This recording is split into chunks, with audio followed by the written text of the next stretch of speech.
Kapalit ni De'Anthony Melton, nakita na ng Warriors. Kawhi Leonard sa Warriors, lumalabo na.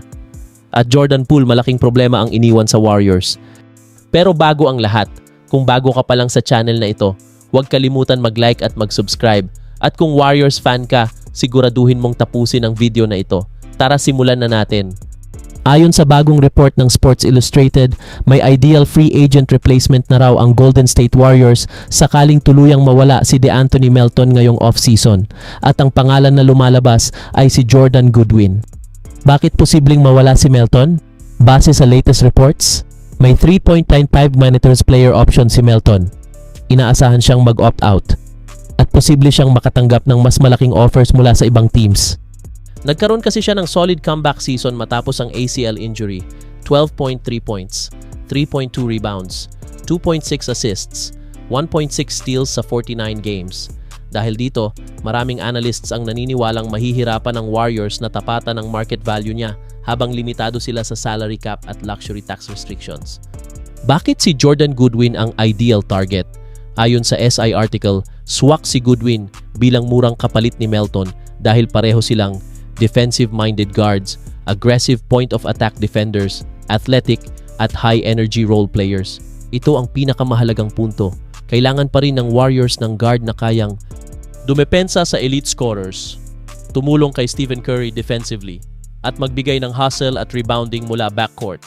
At yun mismo ang strength ni Goodwin. Ano ang kayang dalhin ni Goodwin?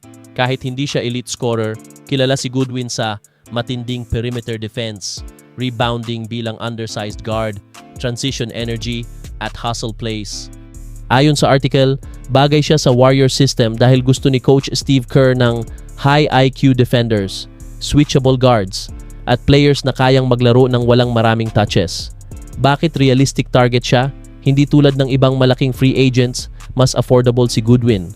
At habang posibleng umalis si Melton, may uncertainty kina Gary Payton II at ibang veterans. At gusto ng Warriors magdagdag ng size at athleticism, lumalabas na gusto nilang humanap ng low-cost defensive contributors kaysa sobrang mahal na stars. Pero kaya ba niyang palitan si Melton? Dito nagiging debate ang fans.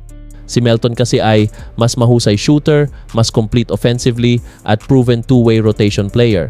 Samantalang si Goodwin, mas limited offensively pero mas mura, mas physical at pwedeng maging specialist defender. Sa madaling salita, hindi exact replacement si Goodwin pero posibleng maging budget version ni Melton para sa Warriors.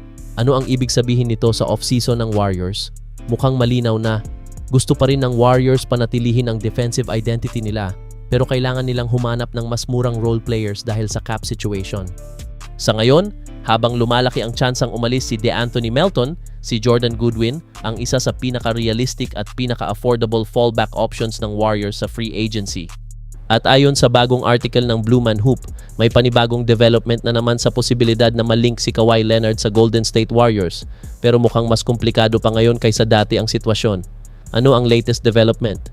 Ayon sa report, habang patuloy ang uncertainty sa future ng Los Angeles Clippers, may ilang analysts at insiders na muling inuugnay si Kawhi sa Warriors bilang possible win-now move para kay Stephen Curry. Pero ang pinakamahalagang update, hindi raw ganun ka-interesado ngayon ang Warriors sa isang risky superstar gamble kumpara sa mga nakaraang off-season. Bakit matagal nang konektado si Kawhi sa Warriors? Simple lang, kung healthy si Kawhi, perfect fit siya sa sistema ni Coach Steve Kerr dahil elite two-way wing siya. Kayang gumawa ng sariling offense, mahusay sa playoffs, at hindi kailangan laging hawak ang bola para maging effective. Sa papel, sobrang bagay niya katabi ni Curry at Draymond Green. Pero bakit nagiging delikado ito? Ito ang pinaka-importanting punto ng article. Ang pinakamalaking concern kay Kawhi ay availability. Sa nakaraang ilang seasons, paulit-ulit ang injuries niya, limitado ang games played, at hirap siyang manatiling healthy sa playoffs. Dagdag pa rito, sobrang laki ng kontrata niya at malamang kailangan isuko ng Warriors ang malaking bahagi ng roster para makuha siya. Bakit tila nagbabago ang direksyon ng Warriors?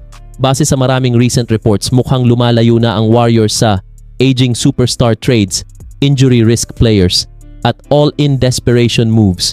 Sa halip, mas gusto raw nila ngayon ang younger complementary stars, athletic wings, versatile defenders, at long-term roster flexibility.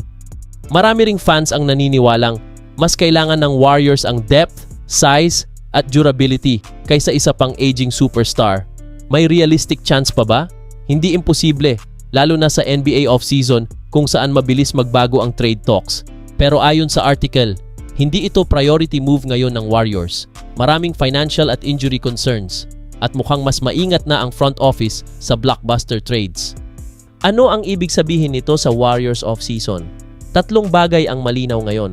1. Interesante pa rin sa papel si Kawhi para sa Warriors. 2. Pero masyadong mataas ang injury at salary risk. 3. Mas nakatuon ngayon ang Warriors sa mas batang at mas sustainable roster upgrades. Kaya habang exciting isipin ang tandem ni Curry at Kawhi base sa latest developments, mukhang hindi ito ang pangunahing direksyon na gustong tahakin ng Golden State ngayong offseason.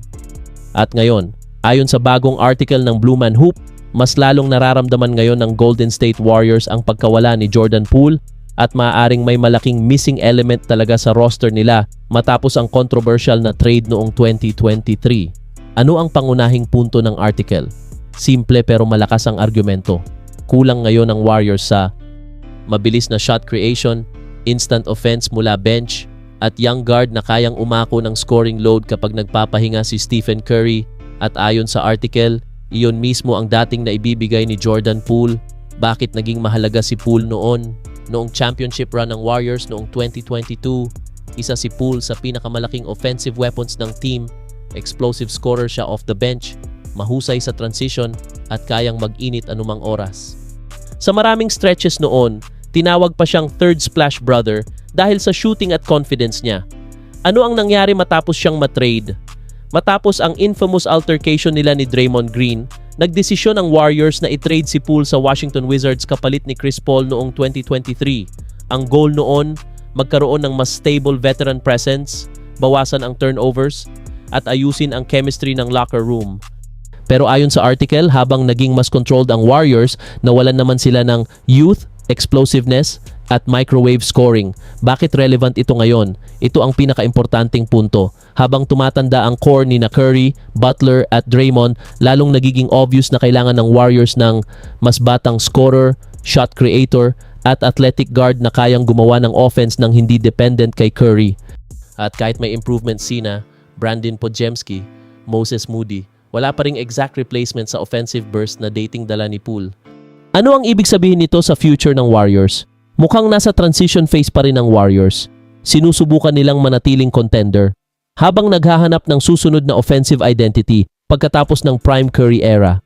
At base sa article, isa sa pinakamahirap palitan hanggang ngayon ay ang fearless scoring mentality na dating dala ni Jordan Poole sa Golden State bench unit.